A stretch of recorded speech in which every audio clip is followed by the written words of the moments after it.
Hey, it's Abdul. Welcome to this video on lipid transport.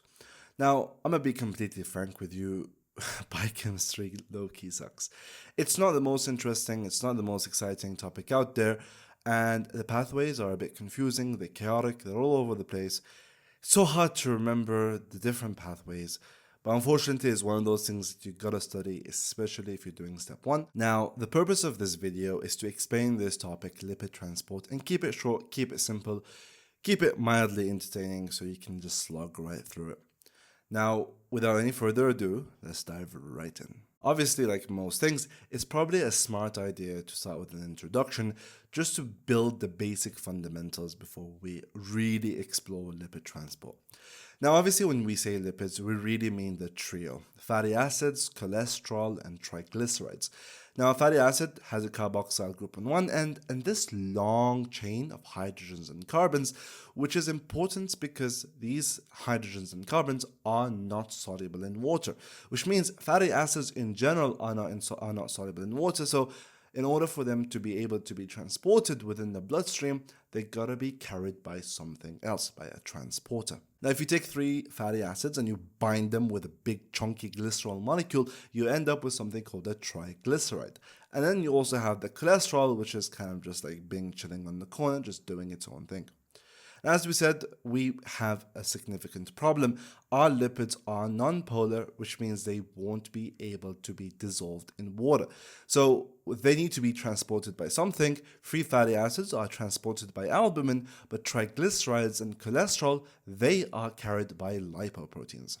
So what are lipoproteins exactly? Lipoproteins are the shuttles for the lipid system. They are lipid truckers per se. We have 5 important lipoproteins that you gotta know, and we will explore each and every single one of them in this video. We have chylomicrons, we have HDL, then we have VLDL, LDL, and IDL. Now, in this schematic, you could see that the sizes are not all the same. Chylomicrons are by far the biggest, whilst HDL molecules are the smallest. The density also changes. An HDL is called high density lipoprotein, a VLDL is very low density. So as you go from a chylomicron to an HDL, the density gets more and more. Now, this is a basic structure of a random lipoprotein. You have this outer shell composed of apoproteins and phospholipids, and this inner lipid core, which is either filled with triglycerides or filled with cholesterol. Now, you may have heard the term an apolipoprotein. What exactly is that? Simply put, it's just a protein that sits on the outer shell of a lipoprotein. You will hear throughout the video, we will discuss different types like ApoB48 and ApoB100. These are just different types of proteins. They serve different functions, they bind to different things, and this is kind of the general naming convention that we have for them. Now we're ready to dive right into lipid transport. The path of a lipid can vary. It can go from the intestines to the liver or to the adipose tissue. It can also go from the liver outwards. So the routes for lipid transport varies. You can have dietary lipids that go from the intestine to the rest of the tissues. You can have fat or triglycerides from adipose tissue, again, reaching to the other tissues. You have lipids produced by the liver, traveling to other peripheral tissue. And you also have reverse transport of lipids from the tissue back into the liver. But let's start with the simplest one. Let's say you have a meal filled with fats and cholesterol. What happens next is that it's going to go into the digestive system. The magical process of digestion will occur. Obviously, that fat will be broken down into micelles, into its lipids, and be absorbed by the enterocyte. Now, those triglycerides, in order for them to enter the bloodstream, they cannot leave the enterocyte unless they go out through a chylomicron. The triglycerides absorbed after a meal will be packaged into a chylomicron and then sent into the lymphatics, which will then drain it into the peripheral circulation. Now, this is a schematic of a mature chylomicron. You can see it has the lipid core filled mainly with triglycerides, and it also has 3 apolipoproteins: ApoB48, ApoE, and ApoC2. Now, the most important one is going to be ApoB48. It's extremely important because it allows the enterocyte to secrete the chylomicron. If, hypothetically, a patient does not have ApoB48, this process will not occur. Now, once that ApoB48 enters the systemic circulation, you will notice that initially it only has a single apolipoprotein, and that's ApoB48.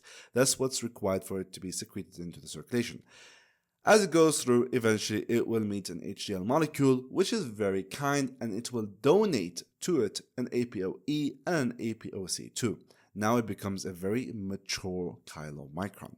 This chylomicron will then continue its journey across the circulation until it reaches any tissue that contains a magical enzyme called lipoprotein lipase. Now, the ApoC2 component of a chylomicron will bind to this LPL receptor, this lipoprotein lipase receptor, and this allows for the catalysis of an enzyme that breaks down the triglycerides into free fatty acids and glycerol, which then can be absorbed by the adipose tissue.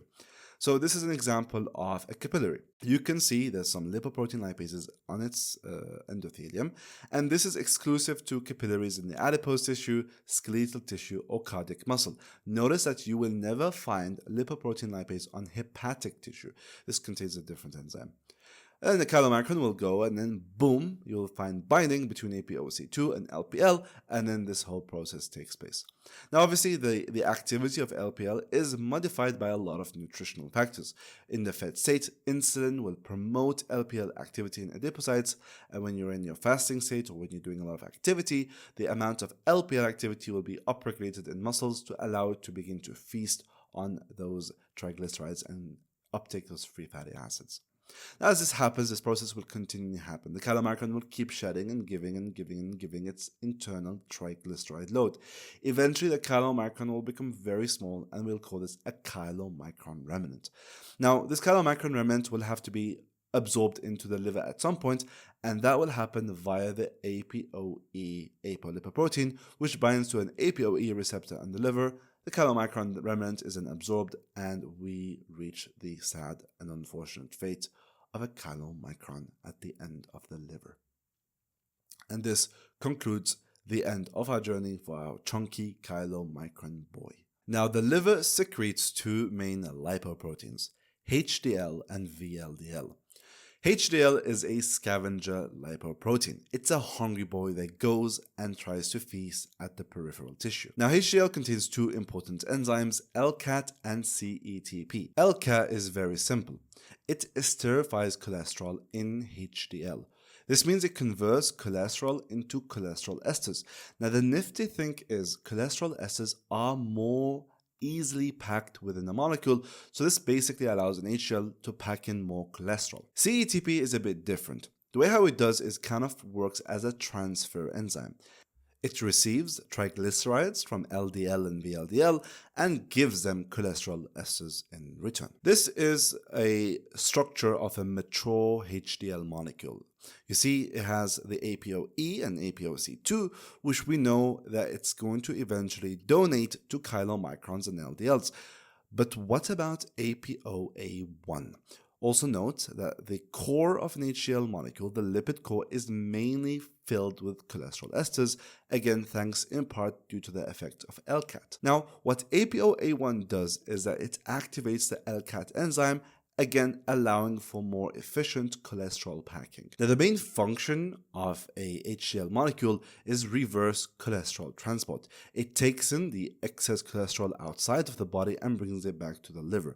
And that's why it's considered an anti-atherosclerosis lipoprotein. So we've gone through how dietary lipids are transported and how the reverse transport of lipids to the liver takes place via HDL. That begs the million-dollar question: how do lipids travel from the liver to elsewhere? And the answer to that is going to be via a VLDL molecule. This diagram shows the mature structure of a VLDL molecule. You see it has an ApoB100, an ApoE, and ApoC2. Its lipid core is mainly filled with triglycerides, but it does have a small amount of cholesterol. Just like with kilomicrons, the APOE and APOC2 is actually a donation by a very kind and generous HCl, and it's the same kind of thing. The APOB100, which will be secreted with the VLDL in the liver, will then bump into an HCl molecule which will give it APOE and APOC2. And also very similar to a kilomicron, that APOC2 could bind to an LPL somewhere in the body, which will again catalyze the breakdown of those triglycerides and allow the VLDL to give that tissue some triglycerides. And remember how we mentioned that one of the enzymes found in HDL is CETP. This is exactly what happens. The HDL will take some triglycerides from VLDL and give it some cholesterol esters. So this process, as it continuously happens, lead to a permanent change within the cell, within the molecule. So this VLDL will eventually become an IDL as the amount of lipids it has begins to decrease, as it donates it to the peripheral tissue via the effects of LPL, and as it does a lot of switching with the HDL via the CETP enzyme. When that happens, that VLDL will become called an IDL. And obviously, the sad reality is IDLs aren't very stable. HDL is a bit racist to IDL, so it goes, give me back my APOE and give me back my APOCT and get out of my face, which is exactly what happens. The IDL is stripped off its APOE and APOC2 and becomes an LDL molecule, very highly concentrated with cholesterol and only containing a single apolipoprotein, which is APOB100. Now, as you can see, LDL transports cholesterol to tissue with LDL receptors. The vast majority of that will go into the hepatocytes, but around 20% of that will go to the peripheral tissue. So the peripheral cells will have receptors to LDL receptors, which will bind to the LDL molecule and via the magic of endocytosis will be absorbed, and that cholesterol can then be used by that cell. Now, this is very important in steroidogenic tissues like the adrenal glands, where you need cholesterol to produce a lot of those steroids, and again, majority of cells do need some degree of cholesterol for normal function. Now, it would be beautiful if that was the end of it, but unfortunately life does kind of suck, and in the context of biochemistry, this boils down to regulation, understanding how this system will regulate. Thankfully, this system is self-regulating.